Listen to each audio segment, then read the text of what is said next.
जय शिवराय मित्रांनो, स्वरूप वर्धिनी ही संस्था महाराष्ट्रातल्या अनेक ठिकाणी बाल मनावरती संस्कार करण्याचं काम करते, युवा पिढी घडवते आणि राष्ट्रभक्ती निर्माण करण्यासाठी इथल्या माणसांच्या मनामध्ये, लेकराबाळांच्या मनामध्ये विचार आणि प्रेरणा देते। आम्ही आज चिरोली या गावामध्ये आहोत। बाजूला एक थोडीशी नजर आपण टाकणार आहोत। हे स्वरूप वर्धिनीचं युवा प्रशिक्षण केंद्र आहे। या केंद्रामध्ये दर वर्षाला किमान 2 ते 3 हजार युवांना, छोट्या मुलांना संस्कार देऊन त्यांना घडवलं जातं।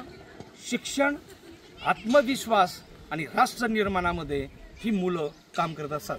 आपण एका किल्ल्याला भेट देणार आहोत।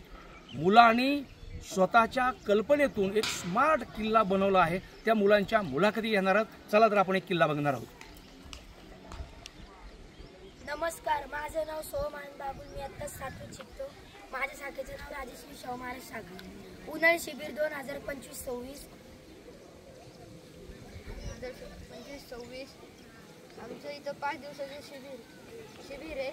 आमच्या गटाचं नाव प्रतापगड आहे, गट क्रमांक 6। आमच्या गडाचं नाव भवानीगड आहे। माझं नाव अर्जुन पांडुरंग झिंगे। तुम्हाला प्रश्न पडला असेल की भवानीगड हे नाव का ठेवलं? शिवाजी महाराज आणि संभाजी महाराजांनी भवानी मातेला खूप महत्त्व दिलं, म्हणून आम्ही या किल्ल्याचं नाव भवानीगड असं ठेवलं। तुमचा गड किल्ला खूपच स्मार्ट आहे। आपण जोरात टाळ्या वाजवून स्वागत करू या किल्ल्याचं। हा किल्ला बांधला कोणी? किती जण या ठिकाणी शिलेदार कामी आलेले? किल्ल्यामध्ये सहभाग घेणारे 12 मुलं होती। त्यांनी म्हणजे प्रत्येकाने वेगवेगळी कामं केली। दगड, एक माती आणतोय, एक दुसरं बनवतोय, असं असे कुठे आहेत मुलं? ती झेंडा ही सगळीच आहेत। म्हणजे हात वरी करा मग एकदा, आम्ही टाळ्या वाजवू जोरात तुमच्या नावाने। Okay, very nice. आता मला तुम्हाला विचारायचं आहे, ह्या गड किल्ल्याची उंची, स्ट्रेंथ काय आहे? गड किल्ल्याची उंची जमिनीपासून खूप उंच आहे आणि जर गडावर म्हणजे धान्य साठा कमी झाला, म्हणजे जर पुरलं नाही वर्षभर, तर गडाला चोर वाटे आणि चोर वाटेतून जाऊन दुसऱ्या किल्ल्यावर आम्ही धान्य घेऊन येऊ शकतो। गडाच्या महादरवाजाच्या समोर 2 तोफा आहेत, म्हणजे समोरून शत्रू आले तर डायरेक्ट उडवता येऊ शकतो। Very good. गडावर एक म्हणजे सर्वात महत्त्वाचं मंदिर आहे, गणपतीचं, दुसरं भवानीचं आणि तिसरं शंकराचं। तुम्हाला प्रश्न पडला असेल की 3 वेगवेगळ्या ठिकाणी का बांधले? तुम्ही म्हणता की एकाच ठिकाणी बांधलं असतं।